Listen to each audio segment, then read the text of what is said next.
Bom, a Idade Média, ela teve início na Europa no século V, né?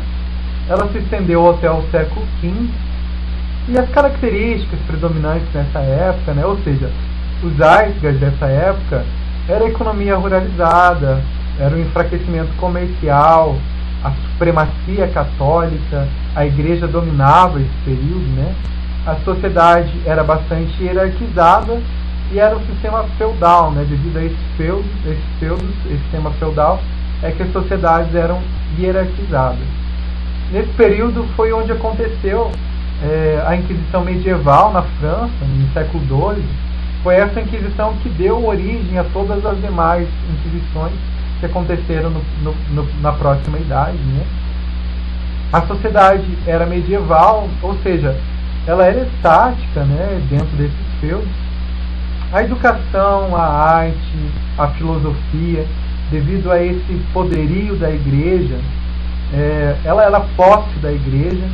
O que se aprendia nas escolas era basicamente o latim e o ensino religioso da igreja católica, né? Essa educação ela era bastante restrita.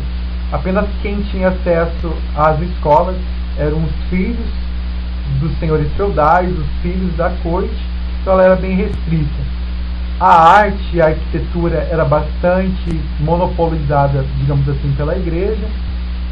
Eles procuravam, através das pinturas, através dos quadros, através de vitrais, retratarem passagens bíblicas, histórias, mitos da Bíblia através das artes, né?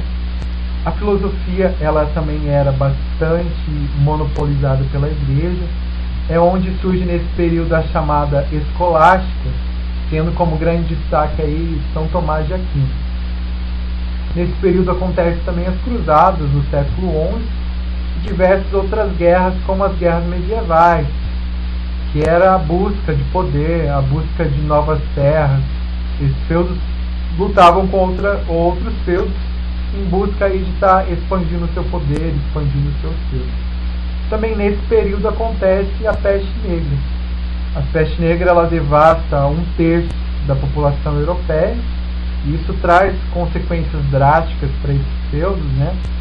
Nesse período, esses senhores feudais eles se obrigam a dobrar a carga horária desses camponeses, a retribuir muito pouco, né? O que acaba gerando nesses camponeses muitas revoltas. Então nesse período acontecem muitas revoltas camponesas sobre esses senhores feudais, sobre o povo da corte. Bom, esse é um pouquinho da história da Idade Média.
sobre a loucura na Idade Média, como ela era vista e como ela era aceita na sociedade da época. Os doentes mentais eles eram chamados de lunáticos, pois acreditava-se que a mente das pessoas era influenciada pelas fases da lua, ou pecadores, porque a doença mental era decorrente de uma relação defeituosa entre o homem e a igreja. Ainda assim, os loucos eles tinham a oportunidade de ir e vir, confiavam na caridade alheia para conseguir a sobrevivência, aceitavam seus impulsos e características peculiares com a vontade de Deus. Muitas vezes esses insanos, lunáticos ou pecadores eram submetidos a rituais religiosos de exorcismo ou adorcismo. Os padres, beatos e homens de santo eram os únicos membros que tinham autoridade para fazer esses rituais nos doentes mentais, no caso. Os doentes mentais com distúrbios mais graves ou mais agressivos eram flagelados, acorrentados, escorraçados e submetidos a jejuns extremos, sobre a alegação de estarem possuídos pelos demônios.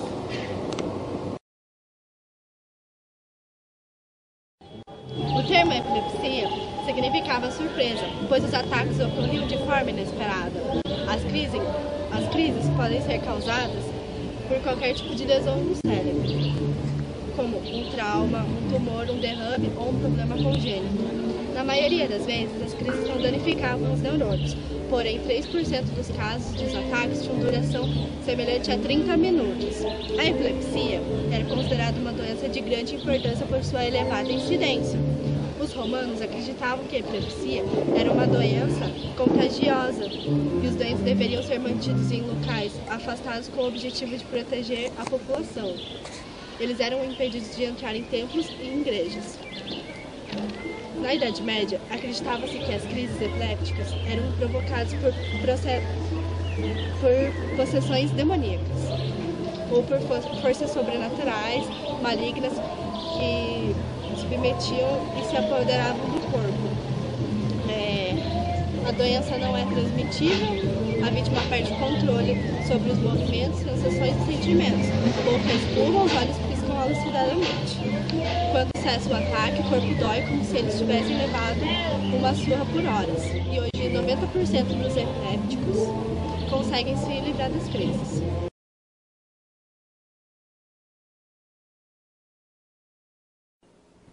A trepanação era um procedimento médico muito realizado, com o objetivo de eliminar os maus espíritos e demônios do paciente, mas sem nenhum significado terapêutico prático. A sobrevivência ao procedimento nos séculos antes da Idade Média era de aproximadamente 70%, mas durante os séculos XIV ao século XVIII caiu praticamente a zero devido ao pouco cuidado dos realizadores de tal prática, que acabavam perfurando as meninges do paciente e causando uma hemorragia incontrolável. Há relatos de cirurgia desse porte no Egito e na Mesopotâmia, nas quais o paciente era dopado com uma bebida alcoólica e depois tinha o seu crânio aberto por um instrumento pontiagudo. No passado, a trepanação era aparentemente usada para aliviar a pressão no cérebro causada por traumas, doenças ou libertar espíritos maus. A primeira ainda é aceita como procedimento médico. A última morreu nas partes do mundo em que o conhecimento científico substituiu crenças nos demônios invasores.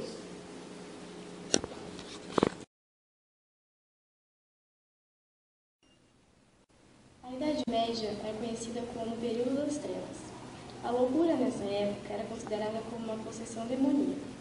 Os loucos eram colocados para fora dos muros das cidades, eram exorcizados e também empalados ou queimados como hereges nas praças públicas.